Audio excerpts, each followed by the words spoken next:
আসসালামু আলাইকুম সবাইকে, আশা করি সবাই ভালো আছেন। আজকে হচ্ছে আমরা ডায়োড টেস্টিং শিখব। ডায়োড কি করে? কারেন্টকে একমুখী করে দেয়।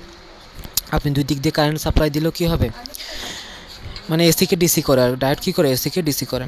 একমুখী কারেন্ট, দ্বিমুখী যদি কারেন্ট দিই আমি, তারপর কি একমুখী কারেন্ট প্রবাহিত হবে। আচ্ছা, পজিটিভ থেকে নেগেটিভের দিকে কারেন্ট প্রবাহিত হবে, নেগেটিভ থেকে পজিটিভের দিকে কারেন্ট প্রবাহিত হবে না। আচ্ছা, এখানে আমরা যখন টেস্ট করব তখন হচ্ছে আমাদের সিলেক্টিং নবটাকে কি করতে হবে, এই যে X1 মোডে নিয়ে আসতে হবে।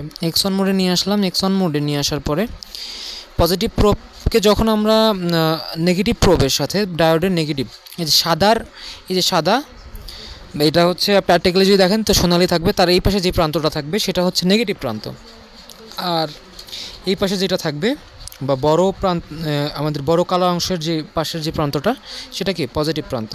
এখন আমি লাল প্রোব দিলাম নেগেটিভ প্রান্তে এবং কালো প্রোব দিলাম কি পজিটিভ প্রান্তে। তখন আমরা কি দেখতে পাচ্ছি, 2-এর থেকে একটু বেশি বা 2-এর কাছাকাছি একটা আউটপুট দেখাচ্ছে বা লো রেজিস্ট্যান্স দেখাচ্ছে।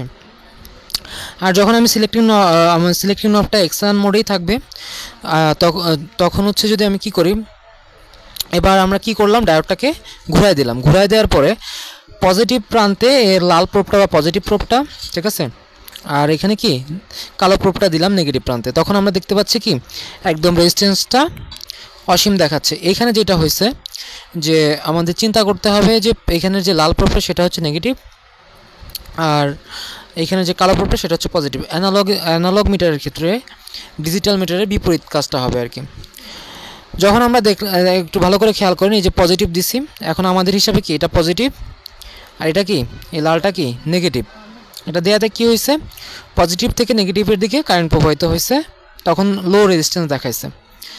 আর এইখানে হচ্ছে এটা হচ্ছে আমার কি বলেন, এটা হচ্ছে আমার পজিটিভটা নেগেটিভের সাথে আছে এবং এটা হচ্ছে নেগেটিভ পজিটিভের সাথে আছে, তার মানে রিভার্স বায়াসে আছে। ওইটা হচ্ছে ফরওয়ার্ড বায়াস, এটা হচ্ছে রিভার্স বায়াস।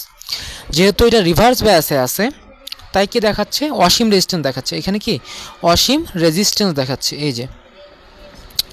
তো তাহলে আপনি কি বুঝবেন, যখন আপনি নেগেটিভ প্রান্তে আপনার ডায়োডের নেগেটিভ প্রান্তে পজিটিভ প্রোবটা দিবেন এবং পজিটিভ প্রান্তে হচ্ছে কালো প্রোবটা দিবেন, ঠিক আছে, বা নেগেটিভ প্রোবটা দিবেন, তখন কি একটা রিডিং দেখতে পাবেন লো রেজিস্ট্যান্স।